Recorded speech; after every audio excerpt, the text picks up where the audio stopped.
Jemaat Revo Semarang. Kali ini kami akan memberikan beberapa pengumuman untuk minggu ini. Yang pertama ada ibadah suara kebenaran pada hari Rabu 15 April 2026 jam 18.30 WIB di Gedung Sentraland. Yang kedua ada ibadah komunitas usia indah pukul 17.00 di Gedung Sentraland. Untuk informasi yang ketiga ada Home Eternities pada hari Sabtu tanggal 18 April 2026 pukul 3 sore di Gedung Sentraland Mall. Yang keempat ada Sunday Service tanggal 19 April pukul 10 pagi di Gedung Sentraland dan juga bersamaan dengan Sunday School.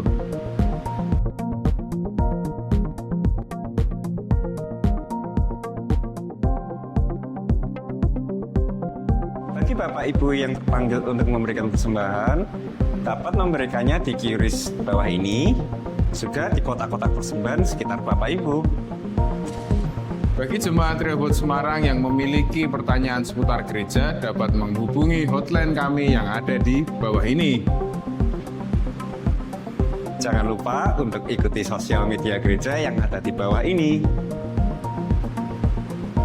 Pegangan hari ini saya ambil dari Mazmur 46 ayat 2 yang berbunyi, Allah itu bagi kita tempat perlindungan dan kekuatan. Bagi jemaat Rehoboth Semarang yang ingin mendapatkan ayat-ayat seperti ini dapat mengikuti WhatsApp channel kami yang ada di bawah ini. One Vision, One Heart for Harvesting. Sekian pengumuman dari kami. Tuhan Yesus memberkati. Bye.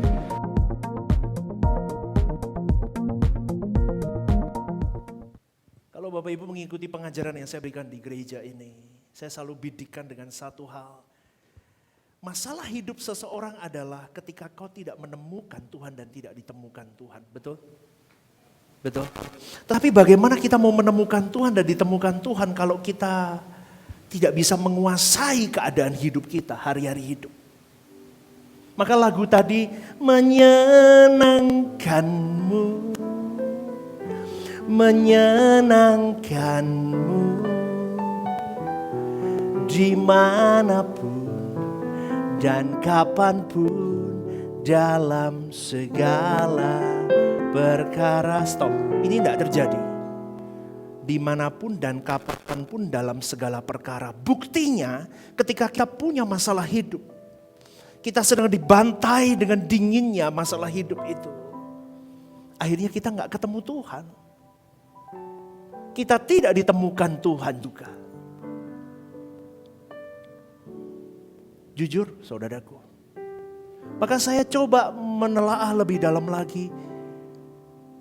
Jemaat gak bisa hanya dikasih tahu menemukan Tuhan dan ditemukan Tuhan kalau kau tidak mengajarkan, memberi teladan bagaimana menjalani proses hidup ini yang begitu rumit, saudaraku. Betul?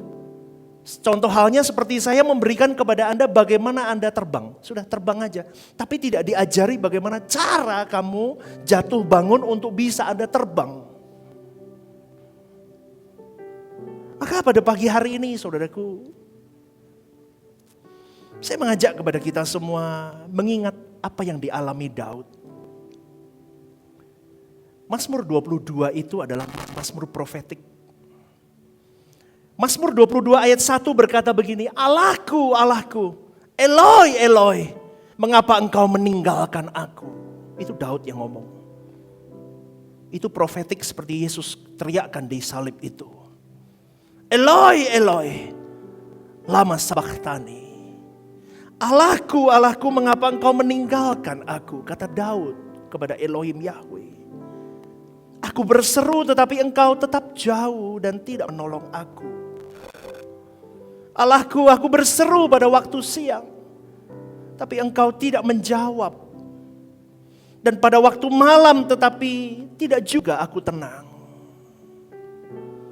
Dan pada waktu malam tidak juga aku tenang, padahal engkaulah yang kudus, yang bersemayam di atas puji-pujian orang Israel.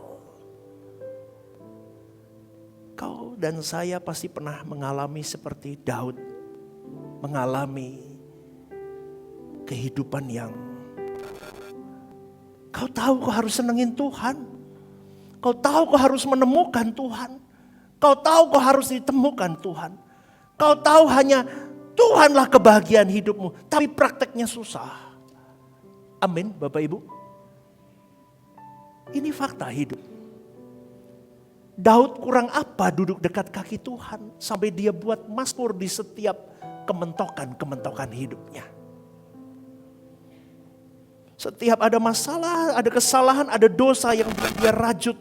Dia segera kembali dan dia menangis meratap kepada Elohim Yahweh dan dia membuat mazmur. Dan salah satunya adalah Mazmur 22 ini. Tetapi Daud dan kita sama, kita menggigil, kita karena dinginnya dan derasnya fakta hidup yang menghujammu dan menghujamku, saudaraku. Itulah fakta hidup. Tidak ada satu manusia pun yang bebas dari masalah kehidupan. Proyeksi kita hidup kekal, betul. Tetapi kita masih hidup di bumi ini penuh dengan masalah. Maka boleh saya katakan kita harus jadi pemenang di dalam setiap masalah hidup ini. Supaya kita bisa sampai kepada kemenangan yang sejati. Amin saudaraku. Amin. Maka dari cerita Daud ini, pribadi yang begitu intim dengan Tuhannya, kita bisa melihat ada titik-titik di mana Daud sudah depresi. Titik-titik di mana tidak ada jalan keluar. Dia berteriak, Eloi, Eloi, kenapa kau meninggalkan aku? Kalau kita punya masalah, Bapak Ibu, masalah kehidupan apapun itu, ketika kita menghadapi, kita butuh pembelaan dari Tuhan. Kita butuh tangan yang lebih kuat dari kita untuk membantu bagaimana kita menemukan direction dan correction supaya kita bisa keluar dari masalah itu. Tahukah kita bahwa Tuhan pasti membela kalau kita meminta pembelaan Tuhan. Tapi masalahnya adalah banyak orang Kristen hari ini tidak berani percaya ada Allah yang hidup, ada Allah yang bisa membelamu dan membelaku. Kenapa pastor banyak orang tidak berani percaya?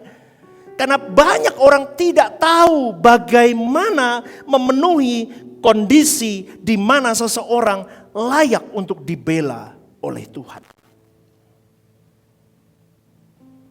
Tapi memang kok saudaraku ada saat-saat di mana seakan-akan Tuhan tidak peduli, seakan-akan seperti itu. Seakan-akan Tuhan meninggalkan kita di tengah hiruk pikuk masalah yang begitu rumit, saudaraku. Keadaan seperti ini pasti kau dan saya mengalami, pernah mengalami. Dan pada keadaan seperti itu sering kita merasa tidak punya siapa-siapa. Orang yang kita andalkan meninggalkan kita. Orang dekat kita meninggalkan kita. Keluarga kita jauh dari kita semua. Kita gak punya siapa-siapa. Dan kita pun juga merasa, kenapa Tuhan tidak membelaku juga? Saya kasih tahu saudaraku, saya sering mengalami titik-titik tikungan-tikungan hidup yang rumit seperti itu. Maka saya berani mengkhotbahkan ini karena pengalaman hidup saya. Berserta keluarga saya. Tahukah saudaraku, sebenarnya saat-saat di mana kau sendiri, justru itu saat yang tepat untuk kita belajar untuk lebih percaya ke Tuhan. Lebih mengandalkan Dia. Lebih menempatkan trustmu more dari biasanya. Lebih berani lagi. Justru saat Tuhan tidak ada di pihak kita seakan-akan seperti itu. Seakan-akan Tuhan tidak membelamu. Bahkan meninggalkanmu. Itu adalah saat kita belajar untuk mempercayai Tuhan yang tidak kelihatan itu. Lebih lagi. Amin saudaraku. Amin saudaraku. Pasti ada di antara Anda hari ini mungkin sedang ada di lembah kekelaman ini. Mungkin Anda duduk di tempat ini dan berkata, aku pastor, aku orangnya. Aku sedang ada di persimpangan hidup yang aku bingung dengan kehidupan ini. Tuhan itu Tuhan yang cerdas, saudaraku. Dia bawa semua orang-orang beriman itu. Dia panggil, dia didik orang-orang itu dengan caranya. Berapa banyak orang yang dipanggil Tuhan dan dia sempat berputus asa di tengah jalan panggilannya. Musa sampai depresi. Yusuf terbuang. Coba saudaraku, tidak ada satu tokoh iman pun yang berjalan smooth di dalam kehidupannya. Mereka pernah mengalami seperti yang kita alami hari ini. Ada di lembah kelam hidup. Lembah gelap kehidupan. Maka lagu tadi, menyenangkanmu. Betul ya lagu itu tadi. Menyenangkanmu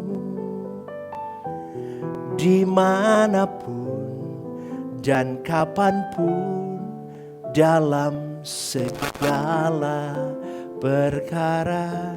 Menyenangkanmu,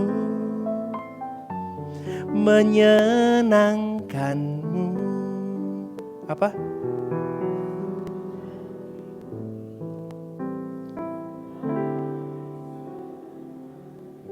Sampai di kekekalan kita menyenangin Tuhan. Artinya begini, manusia yang trust in Him, percaya kepada Dia, pasti akan digarap Tuhan. Jadi orang-orang yang punya mental, punya karakter, punya sudut pandang yang beda dari orang dunia. Tapi untuk mengolah menjadi pribadi yang berkarakter bangsawan suatu hari layak masuk ke langit baru bumi baru, itu butuh proses. Maka ditempatkanlah kau dan saya di bumi ini dengan segala kompleksitasnya. Seperti orang dunia alami, tetapi kita bedanya kita punya Tuhan. Yang lebih berat lagi, orang yang mengandalkan Tuhan dibuat jalannya lebih terjal daripada orang di luar dunia. Orang dunia sana. Kenapa? Karena Tuhan mau mengasah karaktermu outstanding. Tuhan mau mengasah temperamenmu outstanding. Tuhan mau mengasah sudut pandangmu outstanding. Tuhan mau mengasah mentalmu outstanding. Untuk dilayakkan suatu hari masuk ke kerajaan Bapa. Tapi tidak gampang. Maka lembah kelam itu adalah berkat. Katakan bersama, berkat. Lembah gelap hidupmu dan hidupku adalah berkat. Seperti minggu lalu saya katakan, lembah gelap hidup kita adalah panggung Tuhan untuk menyatakan kemuliaannya atas hidupmu dan hidupku, saudaraku. Percayalah, Tuhan yang hidup pasti menolong. Namun jangan pernah berhenti berharap kepada Dia. Meskipun seakan-akan Anda bertanya, kenapa kau tidak peduli akan hidupku Tuhan, seakan-akan begitu. Aku udah ke gereja, aku sudah puasa, aku sudah berdoa, aku sudah lakukan apapun. Tapi seakan-akan kau tidak peduli. Saya cuma mau katakan saudaraku, percayalah. Tuhan yang kita sembah adalah Tuhan yang hidup, yang tidak tutup mata dengan hidupmu dan hidupku. Apalagi hari ini kau berjuang, aku mau hidup benar. Kesucian hidup. Kau jaga hidupmu baik-baik dengan orang yang tidak menjaga hidupnya, pasti beda. Meskipun seakan-akan kondisiku tidak ada beda, tapi pasti beda. Katakan amin. Pasti beda. Gak mungkin Tuhan biarkan orang yang mengasihi Dia dengan segenap hatinya, jaga hidupnya untuk senyum Tuhan, dibiarkannya tergeletak. Maka jangan pernah berhenti berharap kepada Dia, saudaraku. Kata Tuhan di dalam Yeremia 29 ayat 11. Sebab aku ini mengetahui rancangan-rancangan apa yang ada padaku mengenai kamu. Demikianlah firman Tuhan. Itu rancangan damai sejahtera dan bukan rancangan kecelakaan untuk memberikan kepadamu hari depan yang penuh harapan.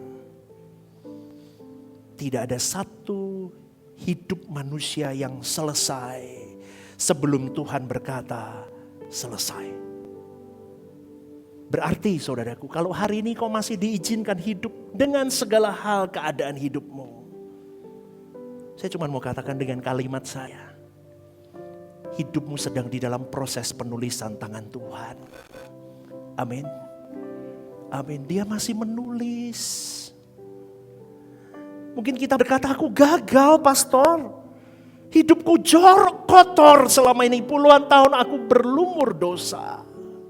Aku tahu kebenaran tapi aku lakukan yang tidak sesuai dengan kebenaran. Aku gagal hidupku. Aku berantakan hidupku pastor. Pernikahanku berantakan, keluargaku berantakan.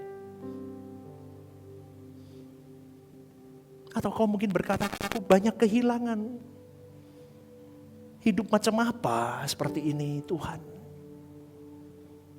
Kau ambil anakku. Kau ambil kesehatanku. Kau ambil segala yang berharga di mataku. Kau buat rencanaku berantakan seakan-akan. Kita merasa gagal seringkali. Tapi pagi hari ini saudaraku, firman Tuhan berkata, Tuhan tidak pernah berhenti bekerja di balik layar hidupmu hari ini. Amin saudaraku. Dia sang penulis agung. Dia akan menulis dengan tintanya. Dan setiap peristiwa hidup yang kau alami akan menjadi panggung kemuliaan untuk Tuhan. Maka setiap musim hidupmu hari ini, suka duka tangis tawamu adalah tulisan tangan Tuhan yang sedang membentuk hidupmu untuk semakin serupa dengan putra tunggalnya. Hari ini kau kecewa dengan hidup. Tenang saudaraku. Segera-geralah kau pegang hatimu, hidupmu.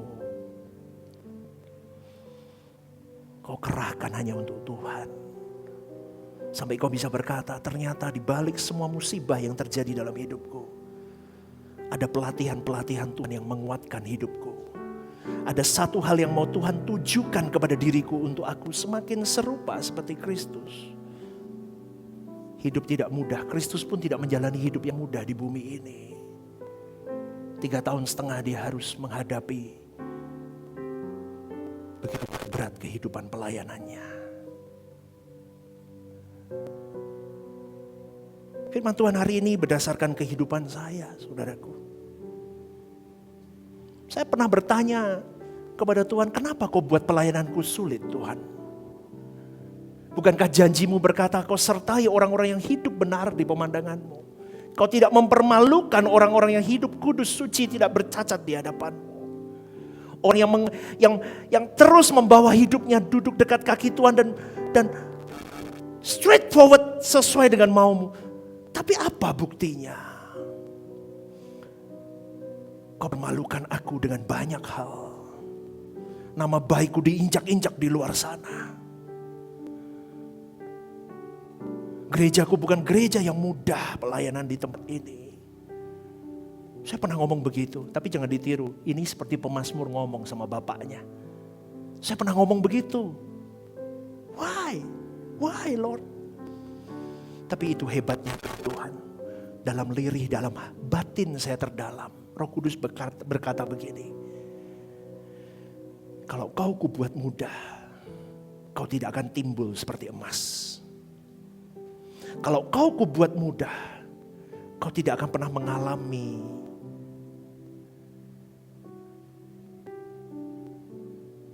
bejana yang ditenun, yang dibentuk oleh sang penjunan itu menyakitkan memang. Kuremukkan, kuubah ulang, kuremukkan, kubentuk ulang, dan itu sakit. Itulah hidupmu nak. Di titik itu saya mulai berpikir begini saudaraku. Berarti mengiring Tuhan itu ya dan pasti dan amin. Tetapi sepanjang proses perjalanan hidup, musim hidup kita, pilihan kita mau serupa Kristus atau tidak. Tetapi rancangan Tuhan adalah membawamu dan membawaku seperti Yesus itu hidup. Tapi banyak orang Kristen gagal di situ. Makanya kalau Bapak Ibu mengikuti khotbah-khotbah saya hari ini, saya lebih bawa Anda untuk bagaimana mencapai langit baru, bumi baru. Tapi Anda tahu bahwa hari hidup kau punya banyak problematika hidup. Pertemanan ini dan itu. Bagaimana kondisi hati, bagaimana kondisi pikiran, bagaimana dengan kejiwaanmu. Gak bisa cuma ngomong diam dan kau langsung ke langit baru bumi baru, gak bisa. Betul? Betul? Nggak bisa. Fakta hidup kita harus berhadapan dengan manusia. Manusia menajamkan manusia. Praktek seperti Kristus itu bagaimana? Akan saya bahas tiap minggunya. Supaya kita benar-benar bisa praktek firman. Dan tampil seperti Kristus yang diinginkan oleh Bapa kita. Amin. Maka saudaraku yang dikasih oleh Tuhan, setiap musim hidupmu adalah tangan Tuhan, tulisan tangan Tuhan yang akan membentukmu untuk menjadi serupa dengan Kristus. Dia sedang merajut kekasih hatinya dengan tangannya sendiri. Dan melalui setiap peristiwa yang memukul hidup kita, menghujam kita, seakan-akan dia diam dan jauh. Tahukah bahwa sebetulnya dia sedang menenun jiwamu lebih kuat. Imanmu semakin kuat, semakin militan kepada dia. Kau semakin melekat kepadanya. Dan yang paling utama adalah karaktermu semakin berubah. Karaktermu semakin dibentuk seperti putra tunggalnya itu. Maka jangan salah respon ketika ada masalah, bom terjadi. Ketika ada sesuatu yang menyakitkan hati, jiwa dan pikiranmu, bom terjadi. Pegang itu kendali di dalam Tuhan. Responmu harus benar. Ingat, semua masalah hidup, semua kesenangan hidup, semuanya ditujukan satu, untuk kita semakin serupa seperti Kristus. Tidak ada hal yang lain.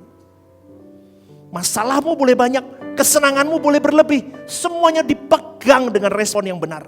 Kunci, aku mau seperti Yesus. Di gunung tinggi, nikmatnya kau hidup. Kau tidak kekurangan apapun. Kau mau kemanapun kau bisa. Kau kunci itu untuk memuliakan Tuhan. Hidupmu semakin seperti Kristus. Hidupmu semakin dipakai Tuhan. Di dalam lembah kelam, masalah yang bertubi-tubi tidak kunjung selesai. Kunci, jangan berhalakan masalah. Tapi bawa hidupmu semakin seperti Kristus. Itu baru Kristen, saudaraku. Itu baru Kristen. Mazmur 139:16 berkata, matamu melihat selagi aku bakal anak. Dan dalam kitabmu semuanya tertulis hari-hari yang akan dibentuk sebelum ada satu pun daripadanya. Ayat ini menegaskan bahwa hidup kita bukan kebetulan, saudaraku. Tuhan sudah menulis rancangannya sebelum kau dan saya dilahirkan di bumi ini. Mazmur 22:4-5 berkata, kepadamu nenek moyang kami percaya. Mereka percaya dan engkau meluputkan mereka. Kepadamu mereka berseru-seru dan mereka terluput. Kepadamu mereka percaya dan mereka tidak mendapat malu. Yaitu nenek moyang kami yang percaya. Pemazmur sudah melihat bagaimana nenek moyang bangsa Israel mengalami pertolongan Tuhan. Sehingga hidupnya tidak dipermalukan. Tetapi pemazmur merasa diperlakukan beda oleh Tuhan. Makanya dia berteriak dalam Mazmur 22 ini, Daud. Ini adalah gambaran pengalamanmu dan pengalamanku juga seringkali. Orang itu kau tolong Tuhan, aku tidak seakan-akan. Daud berkata, nenek moyangku bangsa itu. Bangsa Israel kau tolong. Tapi kenapa kau tinggalkan aku? Jadi saudaraku, kalau saat ini kau sedang menghadapi keadaan-keadaan kau terjepit dengan segala hal yang terjadi. Berserulah kepada Tuhan. Pemazmur menunjukkan keadaannya yang begitu parah yang digambarkan seperti air yang tercurah dalam ayat 14-15. Hatiku menjadi seperti lilin, hancur luluh dalam dadaku. Kekuatanku kering seperti beling. Lidahku melekat pada langit-langit mulutku. Dan dalam debu maut kau letakkan aku. Dapat dibayangkan betapa pedihnya hati dari Daud si pemazmur ini. Ketika dia menghadapi tekanan hidup itu. Mazmur 22 kemungkinan besar Daud sedang ada di dalam pelarian ketika dikejar oleh Saul, saudaraku. Dia ketakutan, dia tidak ada jalan keluar. Dia berteriak kepada Tuhannya.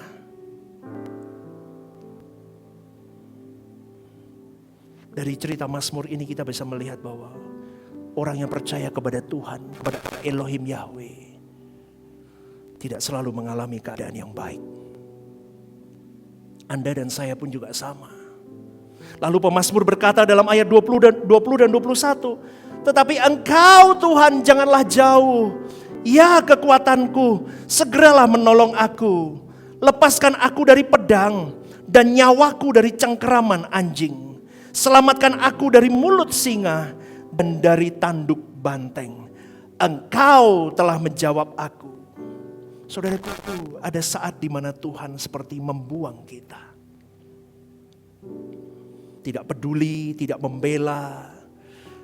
Tapi kita belajar dari seorang pemazmur ini, jangan berhenti berseru kepada Tuhan. Dan ayat ini terakhir ditutup dengan kalimat, Engkau telah menjawab aku. Artinya apa? Tuhan pasti menolong orang yang berseru-seru kepadanya. Bagi diri kita sekarang yang sedang mengalami seperti pemazmur, kecewa dengan segala hal dalam hidup kita. Hati-hati, jangan sampai kau kecewa dengan keadaan, kemudian kau merembet menjadi kecewa kepada Tuhan. Hati-hati, seringkali kita begitu. Ketika keadaanmu tidak kunjung baik, kau kecewa kepada keadaan. Tapi kalau kau tidak pegang kuat-kuat hatimu, responmu, kau akan kecewa sama Tuhan. Pastor kok ngomong begitu? Jangan bilang semua orang kebal. Tidak ada yang kebal dengan hal ini. Pendeta aja bisa kecewa, saudaraku. Maka ada satu lagu. Tuhan tinggallah sertaku. Hari telah senja. Waktuku pulang kembali. Menghadap Bapa, Tuhan tetap sertaku di sisa perjalananku, setia sampai akhir hidupku. Katakan kerinduan hati ini, kerinduan hati ini. Kau dapati aku setia hidup berkenan di hadapanmu. Katakan, saat ku menutup mata, tunai sudah panggilanku, menggenapi rencanamu Bapa. Ini nggak akan terjadi. Makanya saya bilang saudaraku, lagu-lagu GSKI adalah lagu-lagu yang sampai di kekekalan. Yes. Tapi susah kalau Anda tidak mulai breakdown satu persatu kasus hidup. Nggak bisa. Berat. Kerinduan hati ini apa? Kerinduan hati ini kau dapati apa? Seringkali kita nggak setia karena problematika hidup yang rumit. Betul apa nggak betul? Fakta. Saya ngomong fakta sekarang, saudaraku.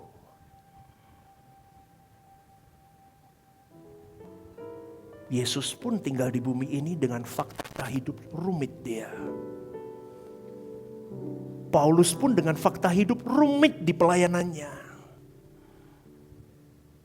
Di Korintus, di mana, wah banyak rumit. Gak semudah itu. Tapi bisa kalau kau dan saya seperti Daud duduk di rumah Tuhan seumur hidupku. Artinya apa? Aku mau melekat sama Tuhan. Kalau Rebu saya ajarkan itu. Perjalanan hati Daud.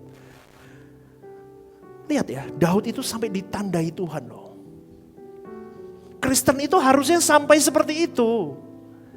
Kenapa? Karena dia tahu Daud itu orang yang praktek hidup real kayak kita gini, saudaraku. Ya bejat. Ya gak bener hidupnya. Nidurin istri orang. Suaminya dibunuh pula, ya kan? Itu bejat gak? Bejat, saudaraku. Tapi ya cinta Tuhan. Tapi yang melo sama Tuhan. Dikit-dikit buat mazmur nangis sama Tuhan. Itu kayak kita. Tapi yang bedain Daud sama tokoh Saul contohnya apa? Daud ditegur, dia segera balik. Saul tidak.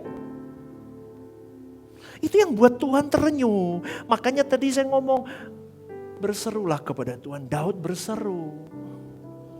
Kita itu anak, dia bapak, minta gak apa-apa. Tapi orang yang di dalam suara kebenaran mintanya minta berkualitas. Amin. Jangan minta ngawur. Tuhan aku mau tinggi. Dalam nama Yesus, besok tinggi. Lemeh apa kowe tinggi nek wis. Amin. Mintanya berkualitas. Minta apa? Minta aku seperti Engkau, seperti putra tunggalmu. Mampukan aku mengarungi hari hidupku Tuhan. Supaya aku semakin serupa dengan Kristus. Minta apa? Minta kekuatan. Aku benci sama orang itu Tuhan. Asli aku gak ngapusi. Kan dia jujur. Orang Kristen suka bohong. Oh dalam nama Yesus aku sudah mengampuni, memberkati, bohong. Oh ini hatimu masih, tak pateni wong iki. Betul? Betul enggak? Kita ngomong belak-belakan aja di real. Kita mau praktek ini. Kita cuman retorika agamawi. Apa itu mengampuni? Mengingat tapi tidak membenci sudah. Jangan hilang ingatan, gak mungkin. Kecuali kamu ditabrak truk terus lupa. Amin. Benci orang itu. Minta Tuhan aku supaya aku bisa mengasihi dia.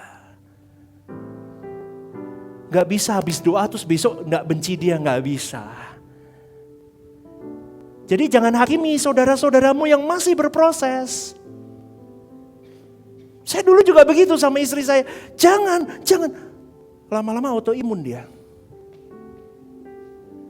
Sekarang speak up. Apa yang ada di isi hatimu, speak up. Tapi speak upmu akan lama-lama berjalan dengan Tuhanmu akan lebih terkoreksi dan terdireksi dengan Tuhan. Amin. Benar apa gak benar nih omongan saya? Orang Kristen seringnya dibungkam. Diam. Itu ajaran saya kemarin. Betul. Ini tetap dipegang. Tetapi di dalam diammu bijaksana. Bukan diam ngawur. Ya. Ada hal yang harus bicarakan. Ada hal yang harus ada ketegasan di dalamnya. Beri ketegasan. Amin. Suami-suami ngomong sama istrimu. Jangan males ribut. Halo. Dah Pak, bener. Bapak nyuruh diam-diam itu betul. Daripada saya ngomong nanti ribut. Nggak bisa. Keluargamu rusak Bapak Ibu. Kalau memang harus dibereskan. Sekarang istri saya ajari ngomong. Ada apa di hatimu? Ngomong. Berarti pastor membetulkan koreksi ini, bukan mengkoreksi, melengkapi. Amin. Bukan mengkoreksi, tapi melengkapi. Supaya Kristenmu bukan Kristen-Kristen yang akhirnya suram, tidak ada daya. Maka saudaraku, kita harus mulai percaya bahwa Tuhan itu adalah penulis yang berdaulat atas cerita hidupmu dan hidupku. Ingat ya, Tuhan pasti menjawab doamu. Tidak ada satu orang pun di dalam setiap doanya yang tidak dijawab oleh Tuhan. Dan tidak ada pergumulan yang tidak Tuhan bela. Tapi masalahnya sekarang apakah kau dan saya layak atau tidak untuk dibela Tuhan. Karena Tuhan tidak akan membela orang sembarangan. Hanya orang-orang yang hidup hanya untuk kepentingan Tuhan dan menyenangkan hati Tuhan. Yang bukan hanya hidup untuk dirinya sendiri. Untuk kesukaannya, untuk kebahagiaannya sendiri, untuk prestisnya sendiri. Itu baru dibela Tuhan. Maka melekatlah sama dia. Dibentuk kau dari masalah hidup. Dibentuk kau dari orang-orang yang menjahatimu. Dibentuk kau dari pengkhianatan demi pengkhianatan. Dibentuk kau dari orang-orang yang mempersulit hidupmu. Jangan mudah quit jadi orang Kristen. Jadi orang Kristen harus tahan di bawah tekanan. Karena ingat ya, Tuhan itu penulis yang berdaulat atas cerita hidupmu dan hidupku. Karena rencananya melampaui pengertian manusia. Yesaya 55 ayat 8 berkata, rancanganku bukanlah rancanganmu dan jalanmu bukanlah jalanku. Kita sering berusaha memahami Tuhan melalui kemampuan berpikir kita. Tapi ingat ya, Tuhan bekerja melalui rencana kekalnya. Ingat saudaraku, hidupmu dan hidupku di bumi ini adalah bagian dari proses keselamatan kekal. Sekarang ini bukan tujuan akhirnya, tapi tujuan akhirnya adalah keselamatan kekal kita melalui rumitnya hidup ini. Aku sudah salah menikah dengan orang ini, Tuhan. Disitulah kau minta kepada Tuhan kemampuan untuk kau bisa menuntun pasanganmu. Untuk berdua ini, pernikahanmu ini bisa menjadi kado indah. Untuk menyenangkan hati Tuhan di dalam kesalahanmu. Amin. Jangan ngomong cerai. Jangan ngomong cerai, dikit-dikit cerai, dikit-dikit cerai, jangan. Kalau di pelayanan kau sulit, tidak seperti yang kau mau, jangan quit. Di pekerjaan susah, jangan quit. Belajar untuk menjadi manusia yang mencari apa yang Tuhan titipkan di dalam sulitnya yang kau lihat dalam hidupmu. Itu baru Kristen dewasa. Saudaraku yang dikasihi oleh Tuhan, hidup di dunia ini adalah singkat. Hidup di dunia ini adalah drama singkat tempat Allah menulis pembentukan manusia menjadi ciptaan baru yang berkenan di hadapannya suatu hari nanti. Artinya, setiap bab dalam hidupmu, baik yang manis maupun yang pahit, itu alat Tuhan untuk membentuk karakter seorang bangsawan surgawi.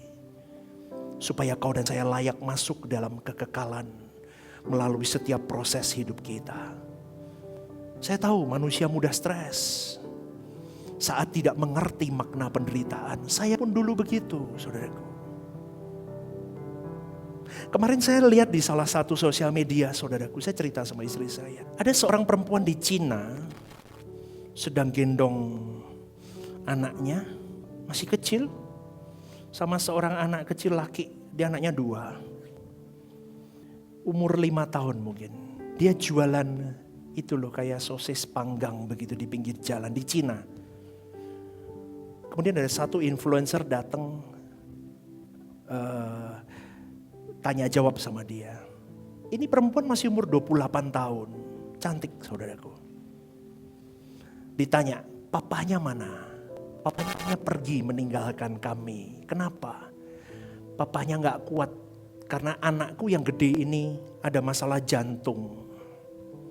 Dan biaya pengobatan jantungnya cukup mahal. Maka papanya meninggalkan kami sampai hari ini.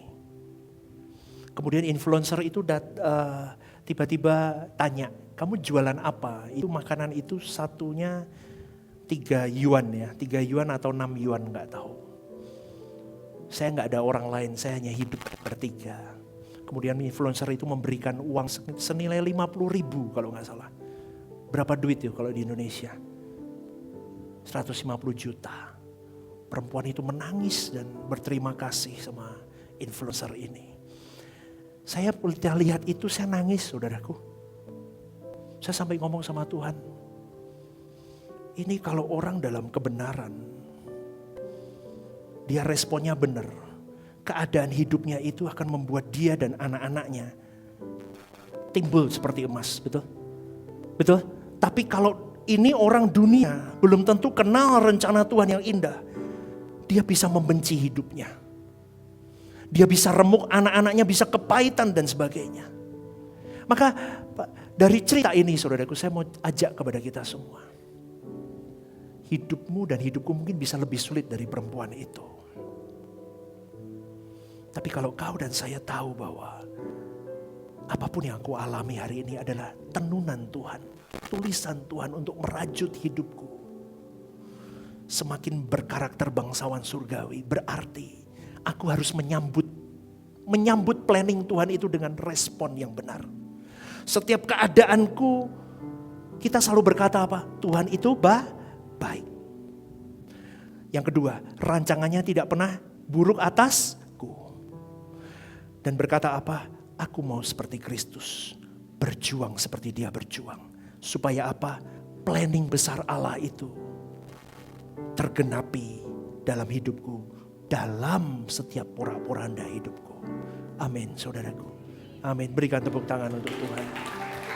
Kalau saya ngomong begini sama anak-anak muda belum menikah, masih kuliah, susah. Karena mimpinya masih banyak.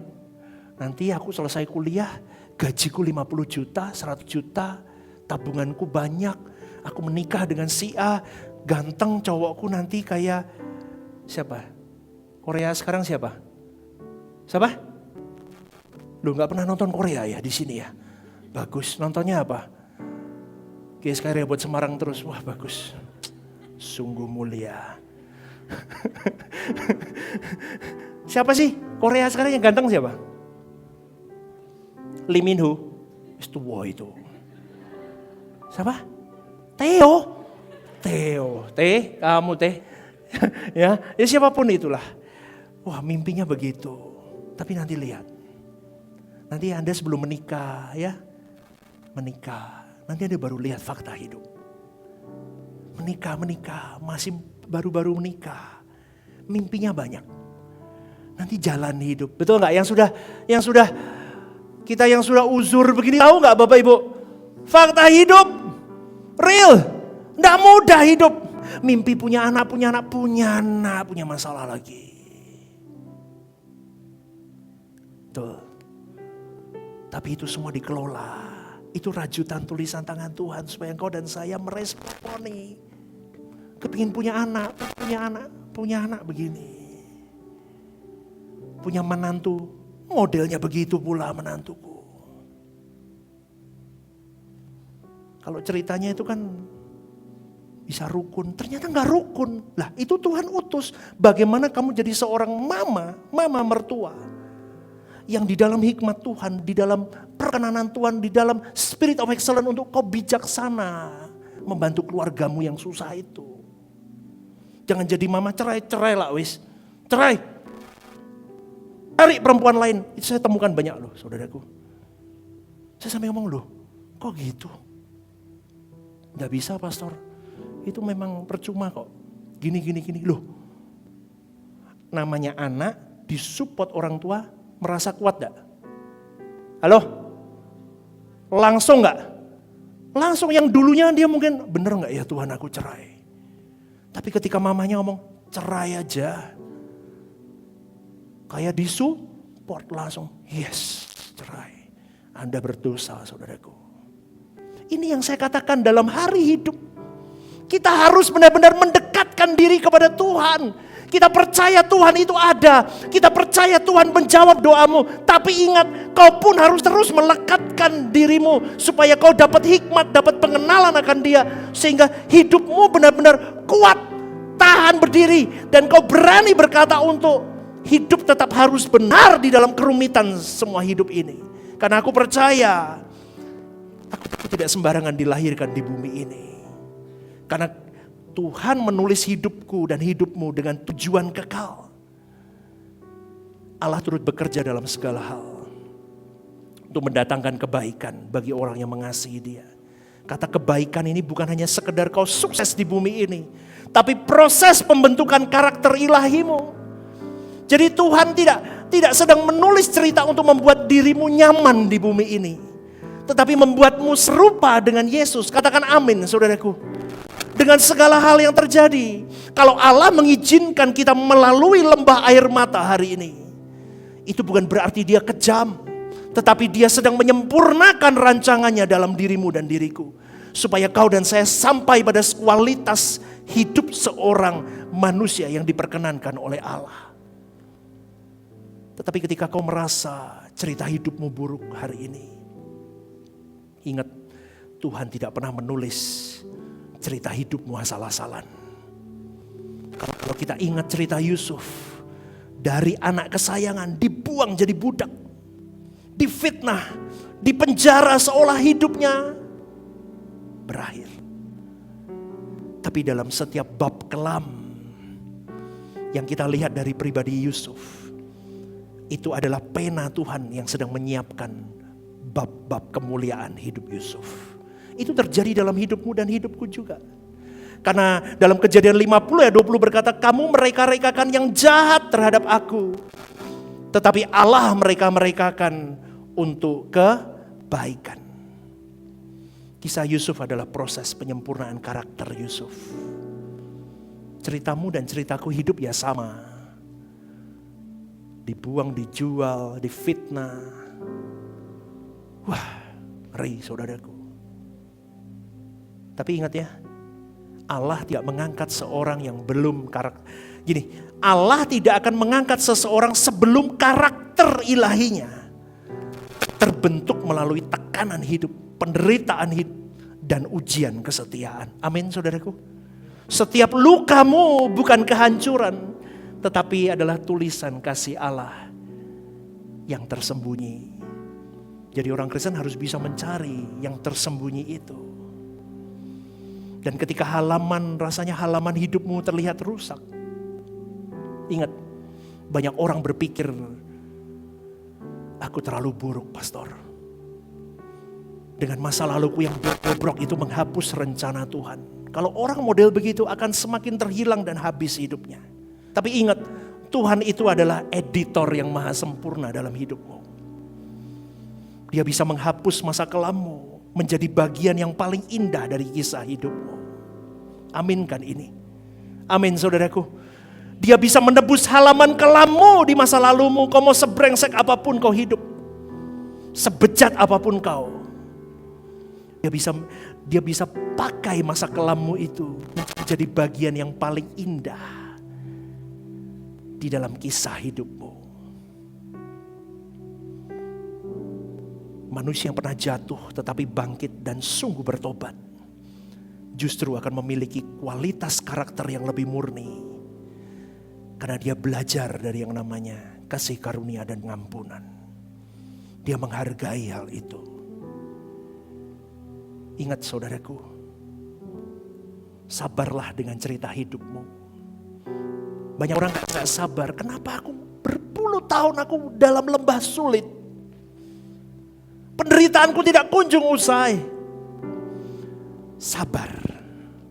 Tuhan bekerja dengan timeline kekekalan. Tunggu waktu Tuhan. Pengkhotbah 3 ayat 11 berkata, ia membuat segala sesuatu indah pada waktunya. Kata indah di sini bukan berarti kau sukses duniawi, bukan. Melainkan selaras dengan rancangan kekal Allah. Indah. Indah. Tuhan tidak buru-buru untuk menyelesaikan masalahmu. Tapi Tuhan buru-buru mengubah karaktermu. Tuhan tidak buru-buru beresin persoalan hidupmu. Tapi Tuhan buru-buru melatih mentalmu. Melatih cintamu. Melatih imanmu. Dan percayamu kepada Dia lebih lagi. Memang menunggu itu adalah fase pembentukan daya tahan iman yang membuat seseorang lebih matang secara emosi dan rohani dan mental, saudaraku. Siapa yang suka menunggu di sini? Ada? Saya paling benci nunggu orang. Tapi Abraham disuruh menunggu 25 tahun. Dilatih karakternya, dilatih imannya, dilatih mentalnya. Coba saudaraku, Kristen itu tidak gampang. Kristen beneran itu tidak gampang. Prosesnya berat. Bangsa Israel bersama dengan Musa 40 tahun dia menunggu. Selama kau hidup, pena Tuhan belum berhenti saudaraku. Selama nafasmu masih ada, itu tanda Tuhan masih bekerja dalam hidupmu. Aminkan itu. Amin. Filipi 1 ayat 6 berkata, ia yang memulai pekerjaan yang baik di antara kamu akan meneruskannya sampai pada akhirnya. Kalau kau masih hidup hari ini, berarti kau masih dalam proses tulisan tangan Tuhan. Jadi jangan pernah berhenti di tengah cerita itu. Dia belum selesai dengan hidupmu. Dan Tuhan menulis ulang cerita hidupmu dan hidupku dengan darah Kristus. Ketika kita lihat salib itu, ada titik balik sejarah hidup seorang manusia. Melalui salib itu Tuhan tidak hanya menulis ulang kisah dunia, tetapi menulis ulang setiap kisah hidupmu dan hidupku. Dia mau berkata, masa lalumu sudah selesai nak. Hari ini kau berjalan bersamaku. Kita song-song langit baru, bumi baru. Andalkan aku. Amin saudaraku. Mampu kau melewati semua badai terjal hidupmu. Tapi sampai di sana nanti, kau bukan lagi manusia yang penuh dengan kekurangan dan kelemahan. Karena melalui badai terjal itu, sampai di ujung sana kau bisa menoleh ke belakang dan kau berkata, aku beda ya. Aku menjadi manusia yang baru. Aku semakin kuat, aku semakin tahan. Aku semakin cinta Tuhan. Dan ingat saudaraku, Wahyu 21 ayat 4 memberi gambaran akhir cerita manusia yang percaya.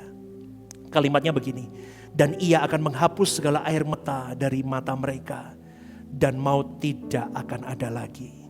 Di situ di mana saudaraku? Di mana itu? Di langit baru, bumi baru. Itu akhir cerita hidup kita suatu hari nanti. Maka hari ini kalau kau berkata berat, ya bertahanlah. Mintalah Tuhan kekuatan. Karena akhir ceritamu pasti indah. Ia akan menghapus segala air mata. Dan maut tidak akan ada lagi. Di mana? Di langit baru, bumi baru. Maka serahkan hidupmu kepada Tuhan mulai hari ini saudaraku. Amin. Berikan pena hidupmu kepada Tuhan. Berhenti menulis dengan kehendakmu sendiri cerita hidupmu. Biarkan Tuhan menulis dengan kebijaksanaan hatinya. Maka lagunya Pak Eras yang ngomong apa? Suka-sukamu Tuhan, itu benar. Nah ini, pena hidupku ku beri ke Tuhan. Tulislah apa yang kau mau, suka-sukamu.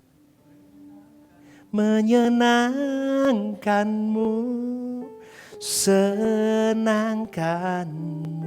Terus apa? Hanya itu kerinduanku. Bohong. Itu lagu lama. Tapi bohong. Kerinduanmu panggungmu. Makanya saya ngomong tadi. Kalau pelayanan selama ini jangan kita masih cari panggung. Panggung kehormatan. Panggung disegani. Panggung tepuk tangan. Panggung jempol hebat. Betul? Apalagi pemusik nih, jago-jago nih. Sampai. Tapi Tuhan tahu hatimu. Makanya saya ngomong jangan cari panggung di gereja atau di pelayanan. Tapi bangun mesbah. Itu lebih berkenan di hadapan Tuhan. Amin. Anda diberkati Tuhan hari ini. Amin. Bangkitlah jadi seorang pemenang. Terimalah setiap bab kehidupanmu dengan iman yang percaya bahwa Dia tidak pernah meninggalkan hidupmu. Semua hal terjadi adalah pelajaran berharga supaya aku diperkenankan masuk ke langit baru, bumi baru. Dan ingat yang terakhir, jaga karaktermu di dalam setiap proses hidupmu. Rencana Allah bukan hanya untuk memberkatimu, tapi untuk membentukmu menjadi manusia yang baru. Karakter yang akan menentukan keindahan dari akhir ceritamu. Dan lihatlah setiap luka dalam setiap bab hidupmu. Jadikan setiap luka itu menjadi pijakan untuk kau bisa terbang tinggi bersama dengan Tuhan. Amin. Berikan tepuk tangan untuk Tuhan. Yuk saya undang bangkit berdiri.